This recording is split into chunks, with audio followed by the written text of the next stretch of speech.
Bertie the bus is a great friend of the engines on the island of Sodor. He's always working hard to bring them passengers, and he always takes those passengers to their homes, even to places where the railway can't reach. "Thank you for your help today, Bertie," said Thomas. "You're a very good friend indeed." "Any time, Thomas," replied Bertie. "Always happy to lend a wheel."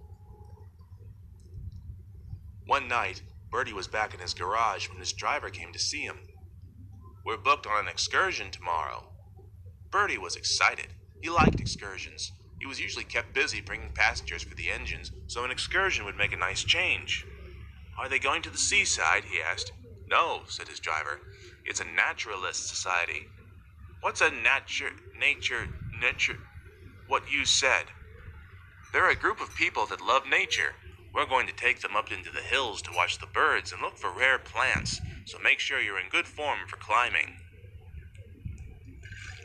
But when he awoke the next morning, Bertie didn't feel in good form for much of anything. The workmen tried hard, but they just couldn't make him better. His engine wouldn't turn over, and he couldn't turn a wheel. "It's no good, Bertie," sighed his driver. "We can't wait much longer. We'll have to let one of the other buses take the passengers." Bertie was disappointed. There was only one other bus in the garage who could do it.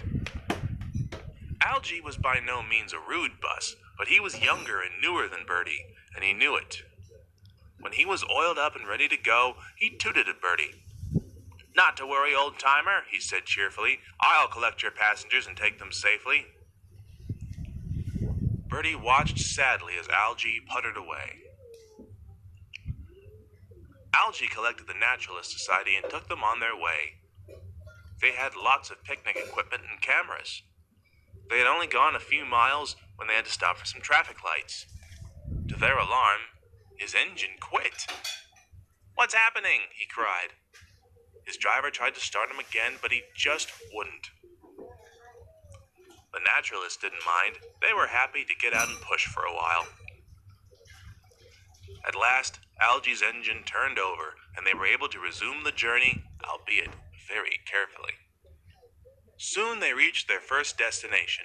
The naturalists got out and enjoyed a day of looking around, taking in the beauty around them. But when they returned, they found Algy not looking so well. "I found the garage," said his driver, "but Bertie isn't better yet." "I'm sorry," moaned Algy. "I hope I haven't ruined everything." "Never mind," said the naturalist. "We can have our picnic right here." So they ate their picnic, and Algy's driver continued to work. But it was no use. By the time they finished, the bus still wasn't mended. Poor Algy looked so sad that the passengers couldn't be cross. "Never mind," they said. "We'll just wait until you're better." The driver went to use the phone again, but while he was gone, they all heard a faint toot toot. "I know that toot," said Algy happily. "That's Bertie." Sure enough, a moment later, Bertie swung around the corner. "Hop in," he called happily. "You won't have a wasted day after all." They all climbed aboard, and Bertie took them on the rest of their trip. That night, Bertie and Algy sat in the garage. "I'm glad you're feeling better, Algy," said Bertie. "Thanks, Bertie. I'm sorry I was rude earlier. I guess it just goes to show that a bus's age doesn't mean we don't all break down sometimes." "Absolutely, but as long as we're useful, that's the important thing.